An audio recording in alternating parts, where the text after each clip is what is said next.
Let's get started. Hello, everybody. Welcome. Let me know if the audio is good on YouTube and X. We're going to get started here. Overall markets are down 6%. Dow Jones is down 5.2%. NASDAQ is down 5.7%. S&P 500 is down 5.8%. Please let me know how the audio quality is on YouTube and on X. Everything should be fine, but I do appreciate people who help on the audio front. Russell 2000 down 5.3%. All sectors are down today across the board. Everything is down. Um, there's only about a handful of stocks that are up. Nike is up actually, which is kind of funny. Um, let's see what's going on with Nike. Nike is up 5% today. It was down quite a bit earlier, and it just jumped 10% around 11 o'clock. It's a pretty cheap stock. I mean, it's not. I think it's going to go lower, but who knows? Um, Obviously, it's down about 70% from its top. Good. Steven says good on Twitter. He's not saying X. Okay. Um, yeah, man. What a wild day, huh? What a wild day. We're gonna go through everything. Give me a few minutes to kind of get settled here. Steven, let's see if you want to come up. And anybody else who wants to come up, you're welcome to request to speak. Um, Audio is good on YouTube. Thank you.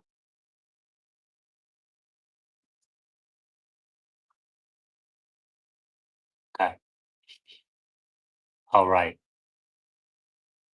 I mean, what is not the news? So, just off the gate, there's one thing that we should probably cover. There's a circuit breaker for the S&P 500. Okay, it's at 7%. We're very close to that, at down 6%. The circuit breaker means there would be a 15-minute break.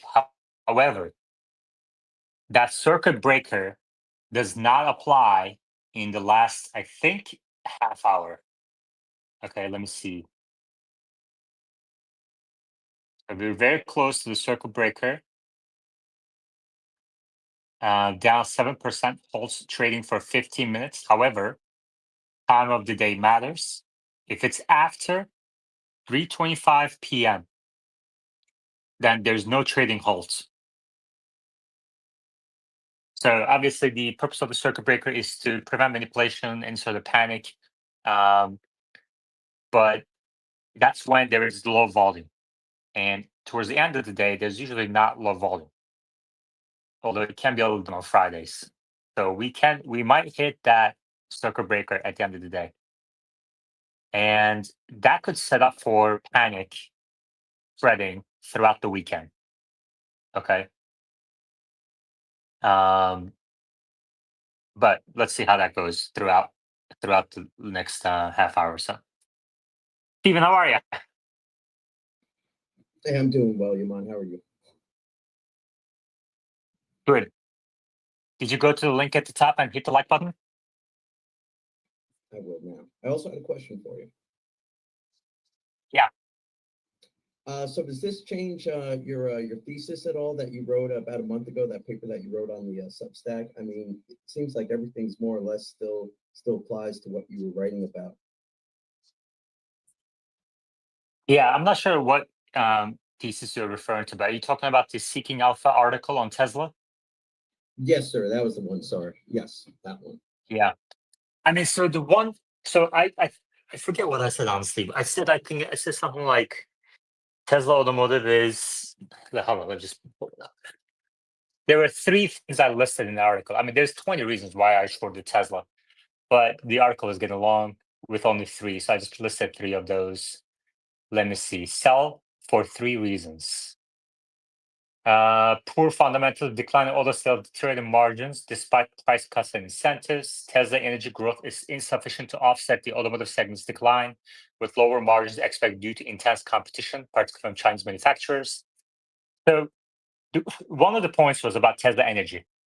And the point was, yes, there's a Tesla energy factory being built in Shanghai, But just like in automotive, the energy storage market is extremely competitive in China.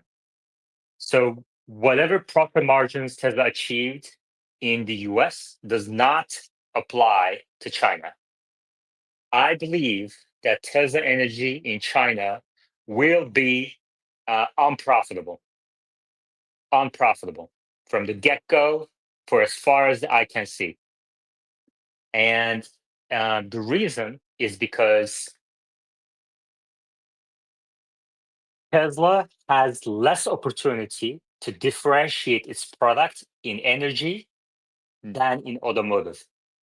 Tesla has even less opportunity to differentiate its product in energy than in automotive. And the reason is because the batteries that Tesla buys from other, battery manufacturers comprise only about 20% of the value of a vehicle. Okay. Yeah, 20% of the cost is batteries, 20% of the value provided to customer is batteries. Whereas on the energy storage side, it's most of the value provided. Most of the cost is battery cells that Tesla buys from Chinese battery manufacturers. So why in the world would CATL, BYD, etc., allow Tesla to charge an economic profit in battery storage when they can literally, they actually have their products already? And that's where the battery technology lies. The battery manufacturing expertise, battery technology R&D lies with Chinese manufacturers. So that's where the value is. And therefore, Tesla will not be able to make any profit in energy in China. Okay. And I think automotive is kind of worthless without FSD and robotaxis at this point. I mean, that's what Elon said about 2 years ago too, or maybe about a year ago. I'm not sure when he said it. And he said it's going to be worth a lot when they achieve FSD. And in my mind, FSD is nowhere close. I mean, he's talking about June. I think what they're going to do is have like a dozen, you know, maybe they're going to have like a dozen robotaxis that go around Austin for a demo. And it's going to take years to roll that out across the nation. We're talking 5, 10 years. So without that, no value in automotive, very little value in energy, and just the prospect of Optimus and robotaxis 5, 10 plus years down the line. And that was the thesis in that article, I believe. And it's gotten worse, right? It's gotten worse because of these tariffs. Because even in the US, Tesla Energy imports batteries from China, puts the Tesla label on it, and installs it. That's basically what it is. Tesla Energy. Tesla Energy is a very simple business. It's very low opportunity for differentiation or margins. So now that we have 40 something percent of whatever the tariff rate is on China, those battery costs have surged for Tesla Energy. The 4680 batteries that Tesla produces only is going to Cybertruck as of today. That's it. It's not going into energy. It's not going into nothing. And it's very high cost. That's why the Cybertruck is unprofitable. Very high cost battery. The CATL CEO said 4680 batteries will never work, etc. And so Tesla is a battery sourcing problem at this point. This tariff war hits Tesla Energy tremendously. It makes it unprofitable, just like Tesla Automotive, even in US, let alone China. Okay. And I think Tesla's headed to $100 per share. I think in this one, I said valuation estimates suggest Tesla's market cap could decline by 82% to $200 billion, given stagnant vehicle deliveries and intense competition across all segments. Yeah. And right now, that was when stock was at about $350, $400 range. Okay, we're at 240, and the market cap today is 776. So yeah, I mean $200 billion sounds about right, and so 1/4 of that. I mean, we're looking at something less than $100 per share I'll keep it there. Something less than $100 per share sounds about right for Tesla. Okay. But we're going into a tariff war. We're going into a global tariff war. And it can also turn into a war. Like tariff wars can turn into a war, you know? And because this is kind of an attack on other countries' economies. And China is not backing down. China is reciprocated. So we're going to read the Reuters article. So with that escalation, I mean, who knows what's going to happen this weekend? Who knows? Why would anyone go into this weekend holding long positions after what's going on? And if I look at VIX, okay, VIX is at 44. It increased a little bit in the last hour or so from 40. But 40, yes, it's bad, but it's not recessionary. Okay, I think we're going to a recession. Um, Back in March 2020, it went up to 66, and I think intraday it went up to like 80s. Back in Great Recession, November 2008, we went up to 80, and we can't get up there again. We can't get up there again. And I think so far the decline in stock market has been orderly. There hasn't been a surge in panic. We haven't seen. I mean, I remember the Great Recession times. We were getting down like 5-10% on the indices per day, day after day. It was insane. It was ridiculous. Um, and I don't think we're close to the end of this. I think this is just getting started. So yeah, less than $100 per share for Tesla seems about right. And for Nvidia, I think my price target was when it was at like 140 or something. My price target was 80, and it could drop to 50 in a deep recession. So we'll see where it goes. Nvidia went down to 94. Today's low is 92. I think $100, of course, is like a psychological level. Maybe there's going to be a death cap bounce. Who knows? I don't know, but I don't expect that because I don't really see an end to this tariff war escalation between China and US anytime soon. And I mean, even before this started, the consumers were not doing well. The bottom, 80% of consumers were already stretched. And now with these stock price declines, I think NASDAQ hit bear market 20% today. And some of these popular retail investor stocks are plunging. The only thing that hasn't plunged yet is Bitcoin, really.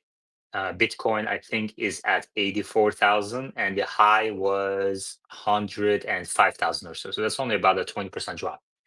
And Nasdaq is down 20%. Bitcoin is down 20%. But I think we can go down to like down 50, 60% on these across the board. So we'll see. Steven? With the sales numbers that we just saw, Yaman, are they manufacturing Cybertrucks at a loss, or are they? I mean, it's got to be a loss, right, through the amount that they're selling. Yeah, Cybertruck is being produced at a loss. Troy estimates Cybertruck cost of production to be about $100,000 per unit, and they can't give them away at $80,000. So that's a negative 20% contribution margin type of thing. So I think Cybertruck is headed the way of R1T and Rivian. So it wouldn't surprise me if Tesla ended the Cybertruck program.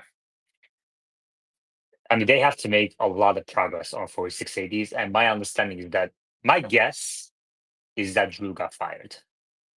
Drew got fired, and he turned around, sold all of his stock, and that should have been a wake-up call for everybody about the 4680 program.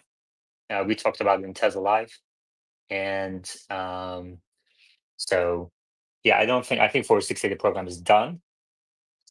I think FSD is fine as ADAS. It's not going to make any money in China. BYD and others are including their ADAS systems that are actually better because they use LiDAR and radar and ultrasonic sensors. So those systems are better, they perform better. And Chinese automakers are including their ADAS systems that are better for free. So nobody's going to pay in China for FSD. I mean, I shouldn't say nobody, but not it's going to be an immaterial number of people who pay for FSD in China. And in US, I estimate that 99%, let's say globally, 99% of Tesla owners globally, so 7 million plus cars, 99% don't use FSD. And FSD is available everywhere, right? Like the FSD software 13 may not be available, but um, China has FSD now. US and North America has had FSD for a long time. And we're not seeing these miles, cumulative miles, increase at any sort of exponential rate. People don't want to use it. People want to check their text messages. They don't want to supervise AI. And ChatGPT, I mean, you can also see in ChatGPT has hundreds of millions of users around the world, but for free. Okay, for free. And the number of people who pay for ChatGPT is like 10 million. Nobody wants to pay for it because these AI, systems, I think, are proliferating. There's very little differentiation between them so far, and people just switch to the free version. I mean, if you actually pull up GM's Super Cruise, look at its capabilities, and compare to FSD today, it's about the same. Okay. You can argue that FSD is better at this and that's minor stuff, but that's not how consumers think. Okay. They have a brand loyalty to GM, to Ford, to Tesla, whatever. And whatever that automaker gives up, they say autonomous driving system. And that's it. And they just add it or don't. They usually don't pay for it, but they don't go around and look by spec. Oh my gosh, like what's this iPhone's megapixel size and what's this Android's megapixel size? And they don't look at it that way. They have a brand loyalty and they just buy whatever that brand offers. Unless if one is 10 times better than the other, and that's not the case in FSD. And in some cases, FSD is worse, like in China. So I don't think FSD is going to be any sort of major material thing here. Tesla is headed to $50 to $100 per share. I mean, that's the end of the story here. And I don't know if people noticed, but JP Morgan put out a note today and said something like, yesterday, retail investors bought $5 billion of stocks. $5 billion of stocks, retail investors, are record in the last decade. So day after day after day, retail investors are continuing to buy the dip. Okay. And that tells me we're not anywhere close. And that combined with the fact that the fundamentals of Tesla, Nvidia, and many other stocks that are high flying max 7 stocks just not performing up to expectations. There's revisions down from in Q4 to Q1 outlook, and Q2 is going to be worse. I think a lot of these companies are going to pull their guidance in Q2, and that is starting next week with banks. Banks are in a bad situation. They have to recognize some losses, and so I think next week is going to be a tough week for earnings start, and then the following week we have some tech firms starting, I think, and I think Tesla is the week after. So buckle down. This is going to be a rough couple of months here for those who are long. So, all right, Steven, anything else? No, sir. You don't have to call him sir. Okay. All right, let's read this. Let's read this Reuters article. Where is it? Now we also had the labor market come out today, and the numbers were good, but everyone's obviously ignoring that because that was from March. And Powell spoke and said basically we're going to wait. The market before the Powell speak was pricing in about 50-50 probable to have a rate cut in May, and Powell said, basically said it's not going to happen. And he's said this number of times now. So I don't think there's going to be a cut in May. All right, let's restart. The U.S. economy added far more jobs than expected in March, but President Donald Trump's sweeping import tariffs could undermine the labor market's resilience in the months ahead amid sagging business confidence and the stock market sell-off. The labor market's closely watched employment report on Friday suggested steady momentum in the jobs market before the Trump administration's reciprocal duties this week, which unleashed threats of retaliation and roiled global financial markets. China on Friday hit back with a slew of countermeasures. We're going to go into that in a second. Give me one sec. Trump's 10% minimum duty on most goods imported into the US was much higher than what economists had expected and boosted the nation's effective tariff rate to the highest level in more than a century. Today's employment reports feel more dated and backward looking than usual, said Michael Pugliese, a senior economist at Wells Fargo. The sharp escalation in trade tensions this week has fundamentally altered the economic outlook. Any questions, comments, you may also leave on YouTube live chat. You can reach the YouTube channel through the link at the top of our screens. The sharp escalation in trade tensions this week has fundamentally altered the economic outlook. Accordingly, the outlook for the U.S. labor market going forward is less sanguine than it was 1 month ago. Non-farm payrolls increased by 228,000 jobs last month after a downwardly revised 117,000 rise in February, the Labor Markets Bureau of Labor Statistics said. Okay, so there was a downward revision in February. I think we're averaging about 150,000 a month right now, which is pretty consistent with the kind of steady state economy. Um, of course, this is, I think the last 6 months through March, things changed in April, but the economy, the unemployment rate was, pretty steady in low fours, 4.1, 4.2, etc. I think the U3 unemployment rate changed very little actually from month over month. I think it was more of a round up kind of thing. I think it was like 4.14 to 4.16 or something. Okay, so the unemployment.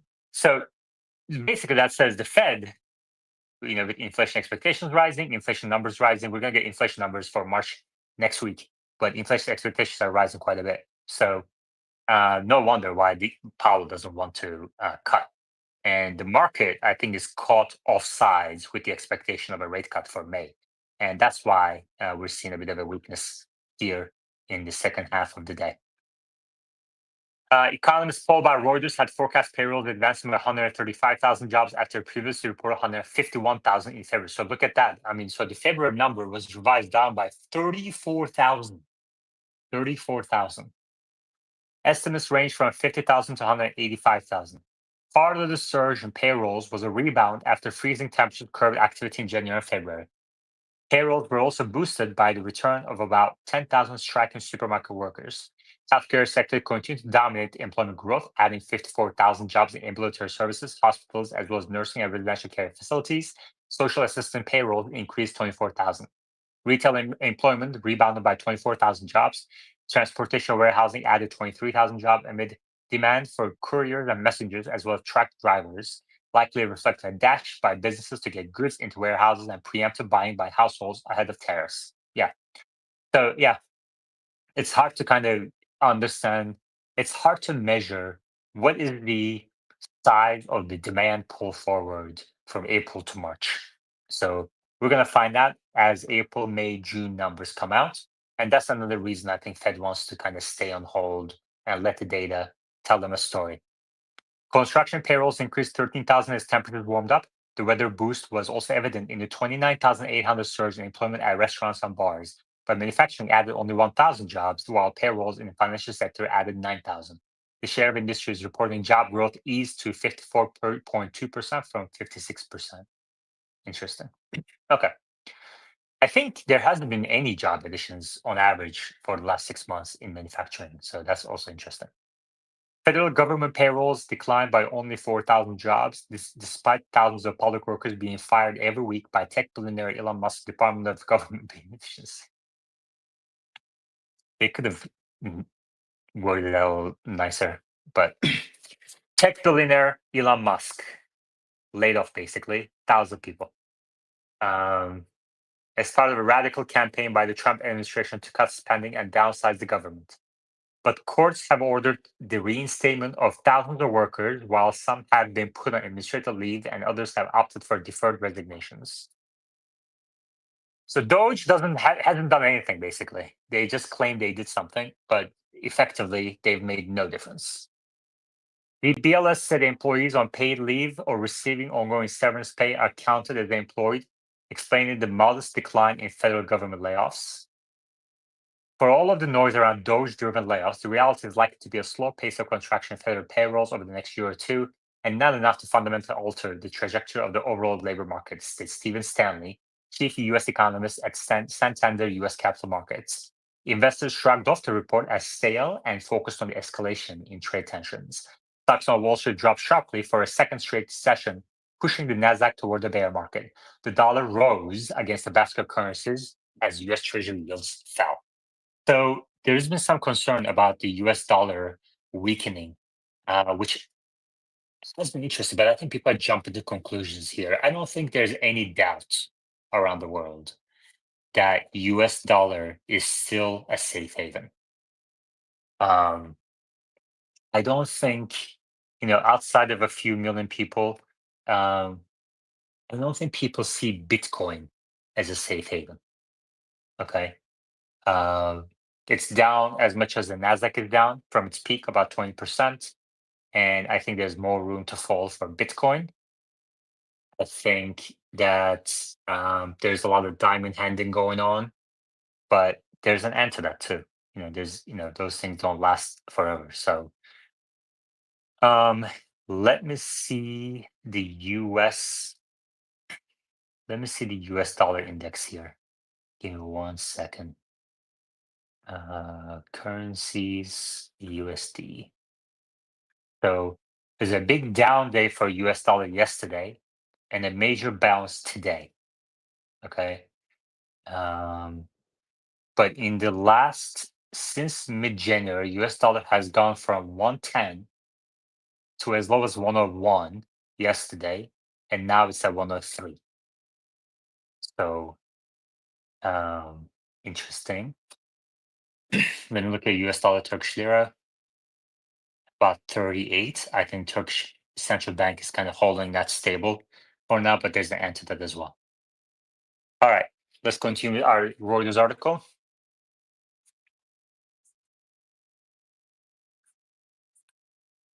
Deteriorating um, okay. Deteriorating confidence. Powell said on Friday that Trump's tariffs were larger than expected. I think the same is likely to be true for the economic effects, which will include higher inflation and slower growth. Financial markets expect the US Central to resume cutting interest rates no later than June after pausing its policy easing cycle in January. I bet someone yesterday that he said Fed won't cut in 2025. I take the side that they will cut in 2025. Um, so anybody wants to kind of offer me a bet on Fed related stuff, you're welcome to do so. Um, let's see. Financial markets expect the US Central to resume cutting interest rates in June. Fed officials last month projected 2 interest rate cuts this year. The Fed policy rate is currently in the 4.25 to 4.5 range. While the employment report suggested that fears the economy stalled in the first quarter were likely an exaggeration, it's a little too early to say that. I mean, give me a break. These things get revised all the time. Okay, let's look at GDP now. The GDP now estimate in the last, as of yesterday, is negative 2.8%, and adjusted for the gold trade, it's negative 0.8%. So I think the recession started in Q1. I think these employment numbers will get revised as they usually are. Even after like more than a year, they get revised. So it's too early to say. And I think the GDP growth number in Q1 will be actually lower than what GDP now shows. While the employment report suggests that it said economists warned that tariffs would snarl supply chains and raise prices, culminating in layoffs as spending by both households and consumers retrenched. They expect the effects of the reciprocal tariffs could be evident as soon as with April's employment report. Retail payrolls are most likely to decline as consumers hunker down. I don't think it's going to wait until April's employment report. So that will come out in first Friday of May, but we're going to get 4 um, initial claims reports until then. So we're gonna get 4 initial weekly claims reports, and I think that I mean I'm already starting to hear some people getting laid off actually. So and there's some other indications that there has been a bit of a tick up in recent last couple of months. So not in the official numbers, but let me just check one thing real quick.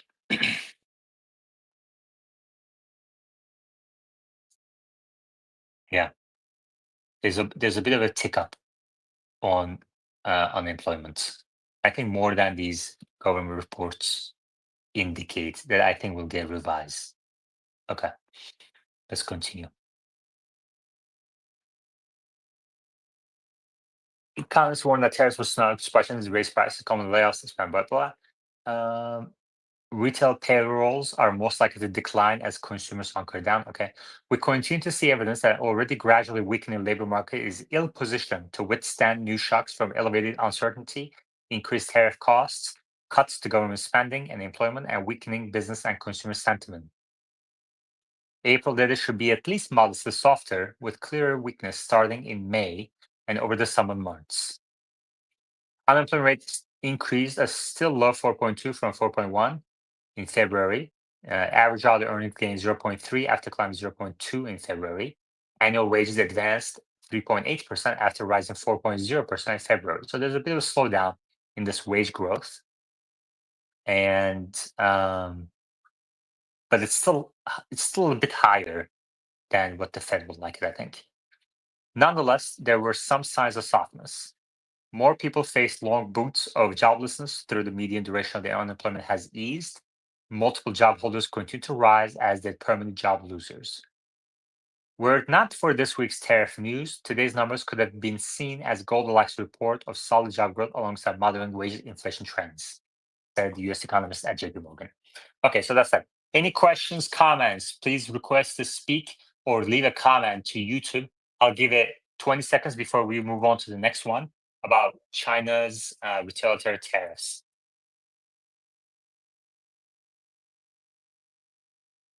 In the meantime, let's do a data update. Dow Jones down 4.3%, Nasdaq down 4.3%, S&P 500 down 4.6%, Russell 2000 down 4%. All sectors are down today.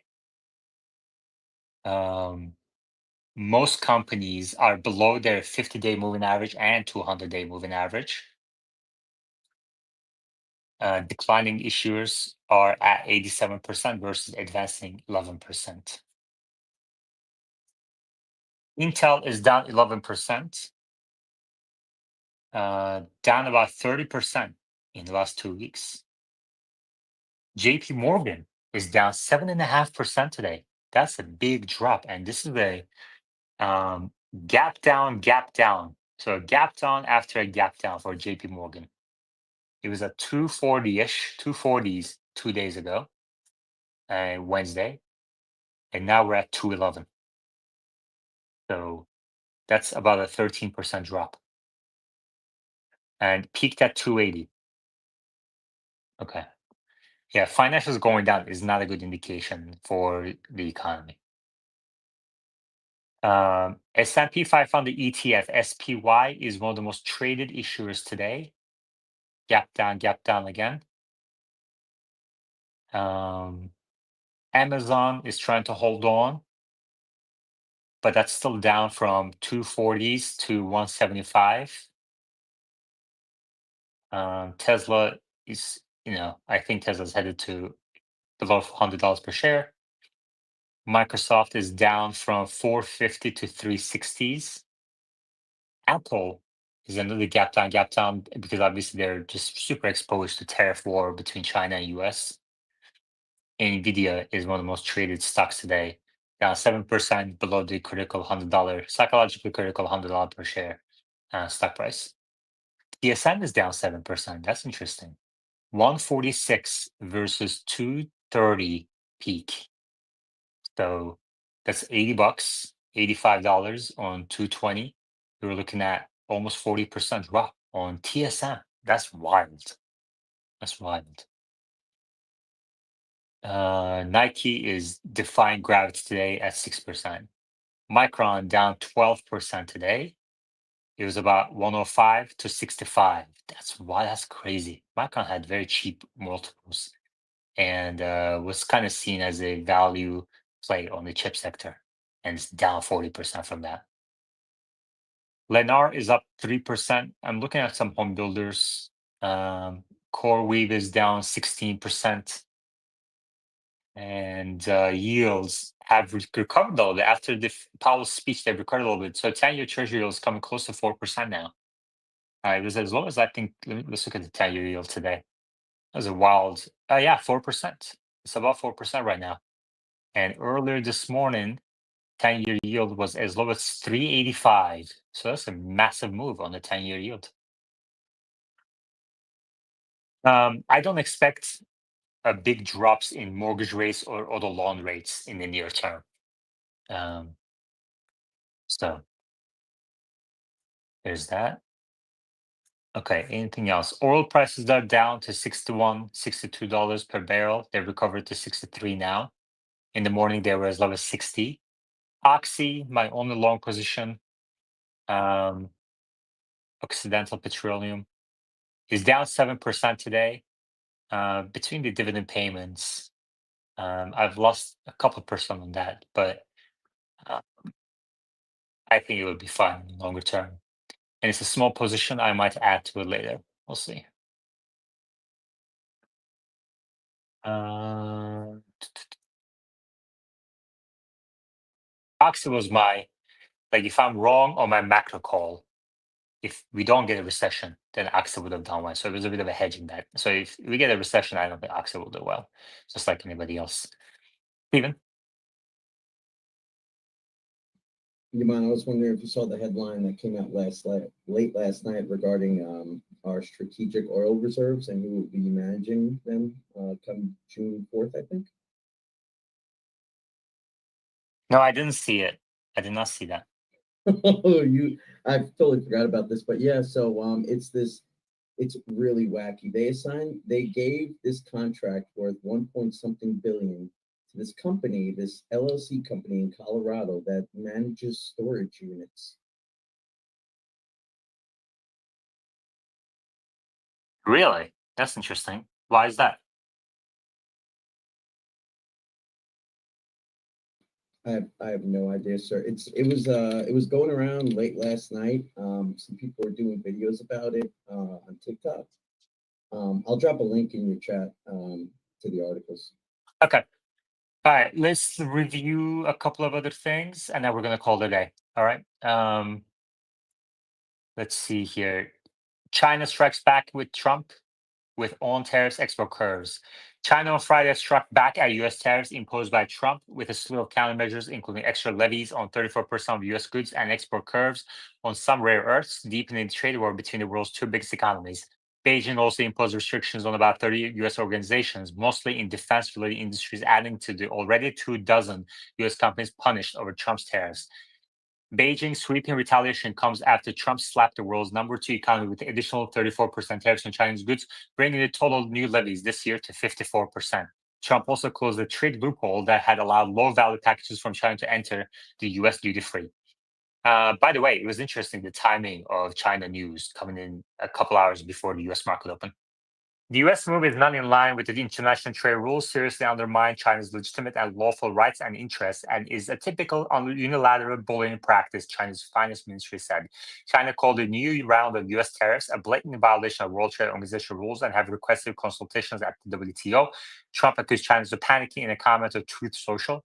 China played it wrong. They panicked. The one thing they cannot afford to do, he wrote on Friday. By the way, apparently Trump posted a video of Warren Buffett blessing these tariff wars, and then Buffett had to issue a statement saying that's fake video. That is wild. That's crazy. Uh, Posting fake videos of Warren Buffett to push your own agenda, as it really undermines, I think, U.S. presidency. Which is that's incredible. China's finance ministry matched U.S. duties with additional tariffs on 34% on all U.S. goods from April 10, on top of the 10-15% tariffs it imposed on some U.S. agriculture goods in March, and 10-15% tariffs on some energy and farming machinery in February. Let's look at Caterpillar. Caterpillar is down 5% right now. It was down as much as 7%, I think. Caterpillar is down 15% in the last couple of days. And down 29% from the top, 13 PE ratio for Caterpillar, 2% dividend yield, 138 billion market cap. Interesting. Okay, let's continue. With 34% tariff, it will not be possible for the US agricultural products to enter China. It's an opportunity for other exporters like Brazil and Australia to increase their market share in China, said Ole Hu, the Director of Advisory Service at Icon Commodities in Sydney. As the old Chinese saying goes, courtesy demands reciprocity, said Guo Qiakun, a spokesperson at the Chinese Foreign Ministry, in a post on Facebook after the announcement of the Chinese countermeasures. Beijing also announced controls on exports of medium and heavy rare earth, including samarium, gadolinium, a bunch of EUMs, effective April 4.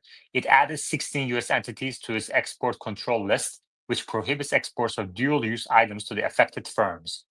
Affected include 15 companies in the industries, including defense and aerospace, as well as nonprofit group Coalition for a Prosperous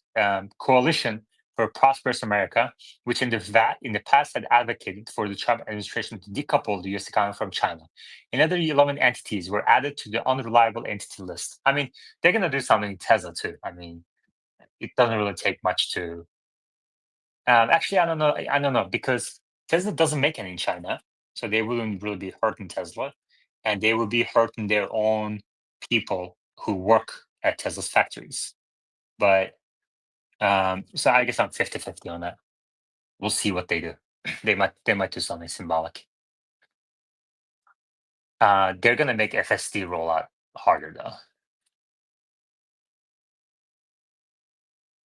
Another 11 US entities were added to unreliable entity list, which allows Beijing to take punitive actions against foreign entities. The targeted firms include Skydio and Brink Drones over arms sales to democratically governed Taiwan, which China claims as part of its territory. It also launched an anti-dumping probe into imports of certain medical CT tubes from the US and India, as well as the investigation into DuPont China Group, a subsidiary of the US firm DuPont, for alleged violation of China's anti-monopoly laws. Okay. The application of the actually, let's look at DuPont stock real quick. Down 12%. It was down 15% earlier. Yeah. This is very much like Caterpillar with higher valuation multiples. Okay.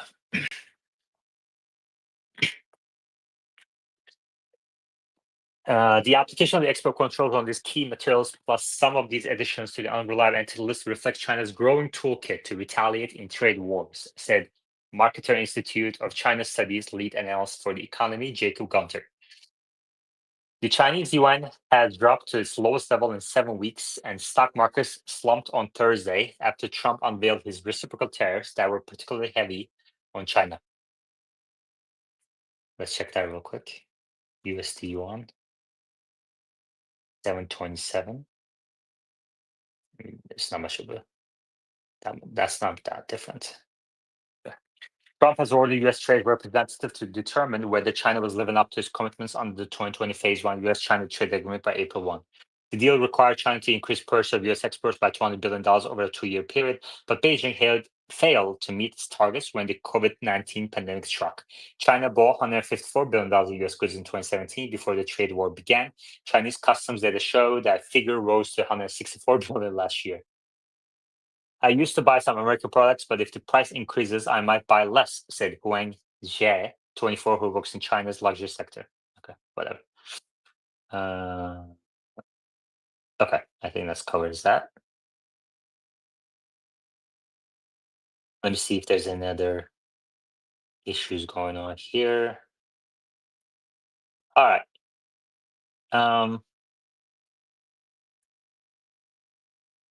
Let me see any questions on YouTube.